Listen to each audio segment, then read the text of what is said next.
Singapore's Marina Bay Sands IR2 is a new 55-story luxury skyscraper that has just broken ground in the heart of Singapore.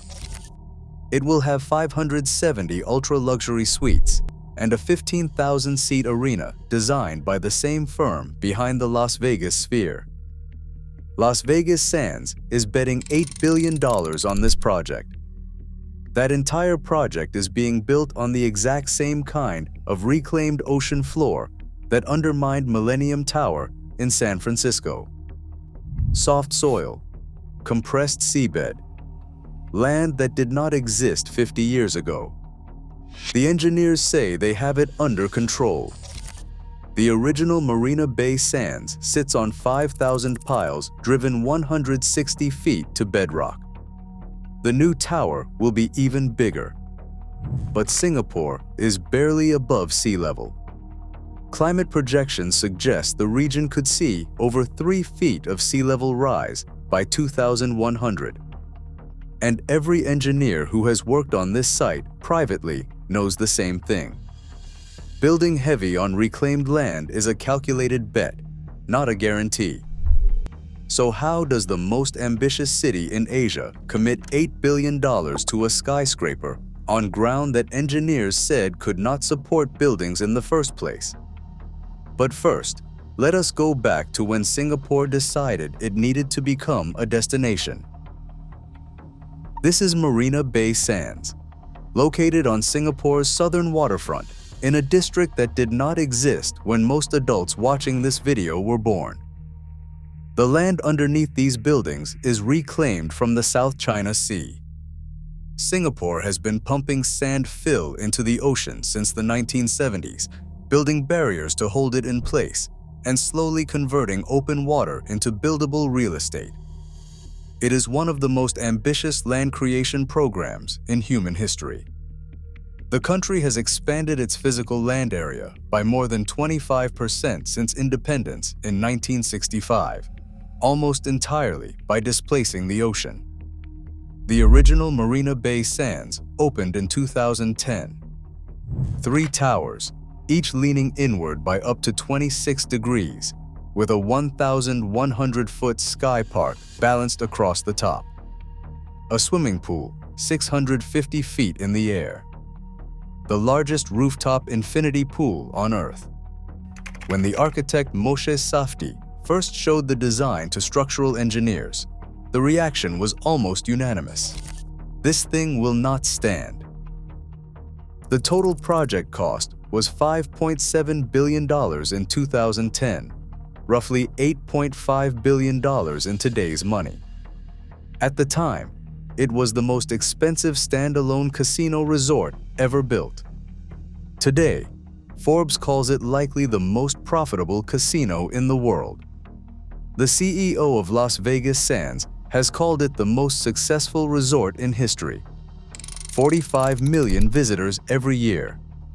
Net revenue in 2024 was $4.23 billion. The complex is estimated to contribute between 1.5 and 2.7% of Singapore's entire GDP. From one building. By every financial measure, Marina Bay Sands is one of the great successes in modern real estate. So in July 2025, Las Vegas Sands and the Singapore government announced they were building it again. Bigger, taller, more expensive. On the same reclaimed ocean floor.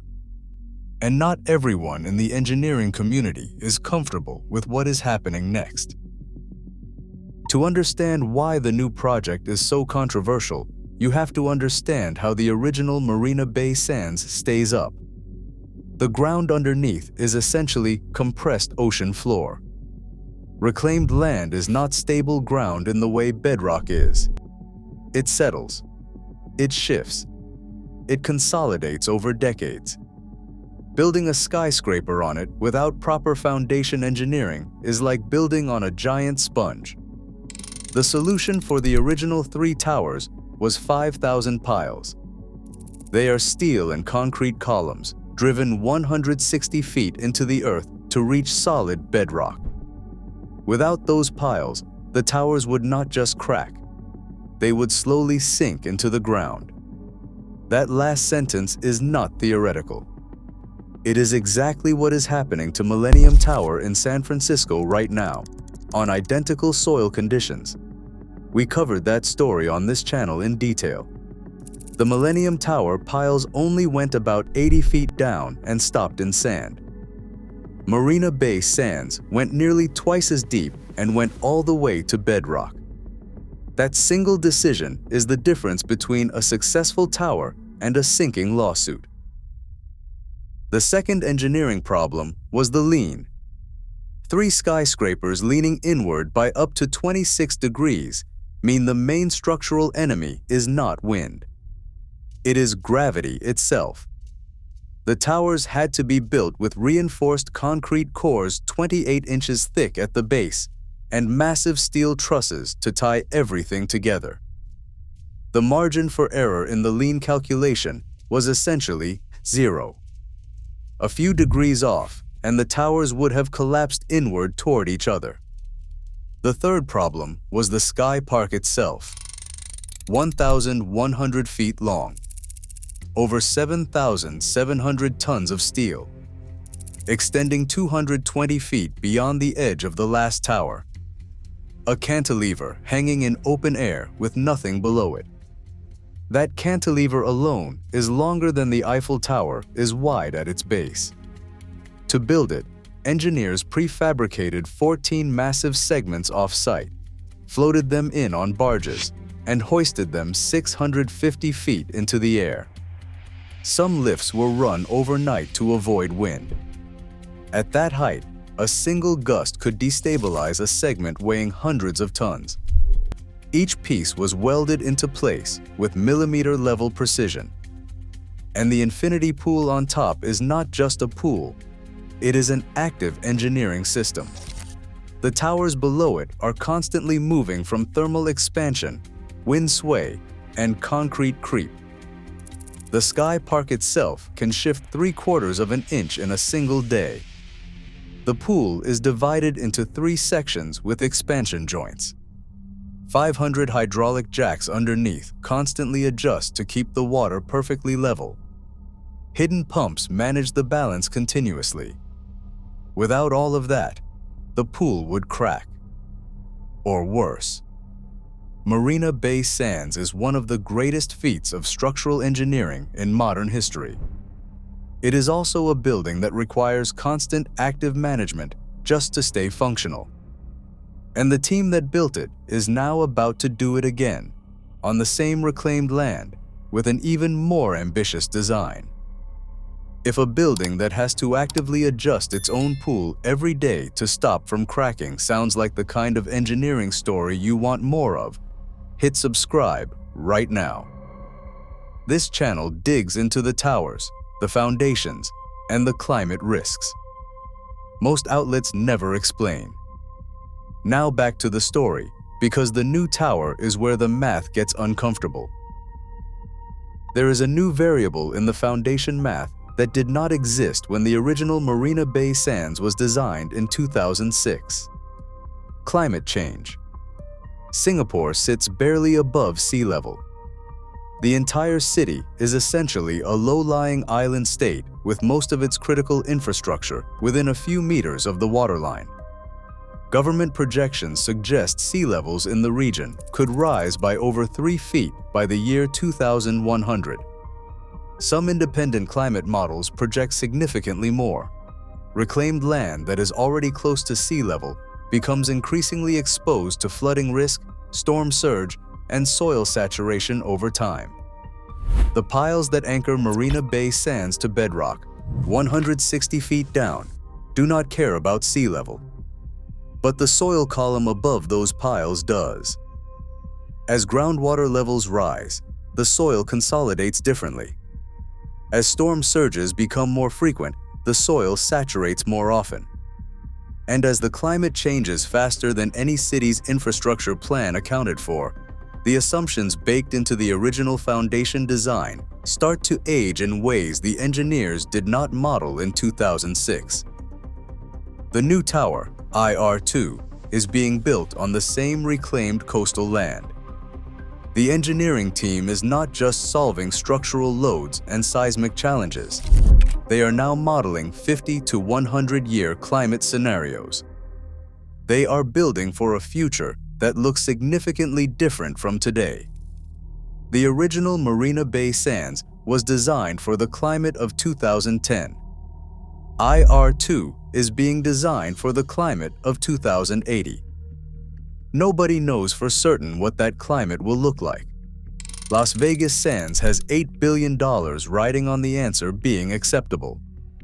The Singapore government has its entire southern coastline tourism strategy riding on the same answer. The engineers have their professional reputations riding on calculations that depend on climate models that have already been revised 3 times since the project was first proposed. Every assumption in the IR2 foundation design is a bet on the future. And the future has not been cooperating with engineering models for the last several decades. This is the part of the project that nobody at the groundbreaking ceremony wanted to discuss publicly. The engineering for the original Marina Bay Sands is genuinely brilliant. The engineering for IR2 has to be even better, because the variables underneath the building are no longer fixed. Then there is the design controversy, which is its own separate problem. Marina Bay Sands is not just a building to Singaporeans. It is on their currency. It is in their video games. It appears in Mario Kart in the Singapore Speedway track because somebody at Nintendo looked around the world and decided this was the most recognizable building of the modern era. It is what people picture when they picture Singapore. 3 towers with a sky park across the top has become national identity. In July 2025, Prime Minister Lawrence Wong stood on stage with Moshe Safdie and announced the new design. The internet went wild, and not in the way Las Vegas Sands had hoped. 3 towers have a visual completeness. A 4th breaks the pattern. It takes something that felt resolved and makes it feel unfinished. Or worse, like something was added that does not belong. The Singapore government reportedly warned Safdie directly when he was brought on to design Marina Bay Sands IR2. According to CNN, they told him, "This is our icon. Our people love this. We cannot do anything that is going to compromise it." Safdie acknowledged the pressure directly in interviews. He said his team had to find a way to create something with its own identity while still being very complementary to what already exists. His original 2019 design placed the 4th tower right next to the other 3. He walked that back. He decided it was too much. The final design pushes IR2 further away from the original 3 towers, with the 15,000-seat arena sitting between them as a visual bridge. Safdie has defended the choice publicly. When it is all said and done, he said, "People will feel it has always been there." He is not wrong to be confident. The Eiffel Tower was almost universally hated when it was proposed. Parisians called it an eyesore. The Sydney Opera House faced years of controversy, cost overruns, and political scandal before becoming the most recognized building in Australia. Both are now national symbols that nobody can imagine the cities without. Safdie is betting that IR2 follows the same arc. The risk is that it does not. The risk is that Singapore spends $8 billion on a tower that permanently damages the visual identity of its own most famous building, and that the foundation engineering, the climate variables, and the design controversy all converge into a project that looks like overreach in 50 years. If this kind of high-stakes architectural gamble is the kind of story you want to follow, hit subscribe so the next investigation lands in your feed automatically. We cover these stories before the consequences show up in the news cycle, because by the time the news catches them, the buildings have already failed. Now back to the story, because the broader question buried in this whole thing is the one Singapore is gambling on. In 2024, Las Vegas Sands missed analyst expectations for quarterly profit. One of the key culprits was lower than expected per-table gaming revenue in Singapore. People were coming to Marina Bay Sands. They were spending, but not at the level the company needed to keep its growth story going. The solution they landed on was not get more visitors. It was get fewer visitors who spend significantly more. After the pandemic, the world's ultra-wealthy came back to travel faster than everyone else, and they came back spending more than ever. The gap between wealthy travelers and ultra-wealthy travelers widened dramatically. Private jet passengers and guests who do not look at price tags came back first, spent the most, and kept spending. The math changed. 570 luxury suites generating premium revenue beat 1,000 standard rooms every time. Singapore is not making this move in isolation. Dubai opened Atlantis. The Royal in 2023, a $1.5 billion ultra-exclusive resort that went viral before it even opened. Galaxy Macau's Phase 3 and 4 expansion is up to $6.4 billion. Bangkok, Hong Kong, and even lesser-known Asian markets are all investing aggressively in premium tourism infrastructure. Singapore's response is $8 billion and a plan to outspend everyone. IR2 is being positioned as a standalone destination. 55 stories, 570 luxury suites including 23 units called mansions, private residences within a hotel so large they do not really fit the word suite. Its own separate casino, its own version of the Sky Park called the Sky Loop. 2 boomerang-shaped observation decks curving in opposite directions, layered with individually lit panels that glow at night. A 15,000-seat arena designed by the same architecture firm behind the Las Vegas Sphere. This is not an addition to Marina Bay Sands. It is a second resort built right next to the first, connected, but designed to stand completely on its own. Construction is underway. Groundbreaking happened July 15, 2025. $8 billion is committed. The target opening date is January 2031. And the wider Prime Minister Lawrence Wong Greater Southern Waterfront Plan, of which IR2 is just one piece, will eventually reshape an area 6 times the size of the original Marina Bay itself. Singapore is not just expanding a resort. It is redesigning its entire southern coastline for the next century, on reclaimed land that did not exist 50 years ago, against climate models that have already failed 3 times, with foundation engineering that has to outperform every previous bet ever made on building heavy on soft ground. An $8 billion luxury tower built on compressed ocean floor. 570 ultra-luxury suites stacked 55 stories above land that did not exist 50 years ago. A foundation engineering challenge that has to outperform every previous bet ever made on reclaimed soil. A climate model that has to predict the next 75 years correctly. A design controversy that puts a national icon at risk. A luxury pivot that bets the global ultra-wealthy will keep spending forever. And a city that has decided the answer to every one of those uncertainties is to build bigger.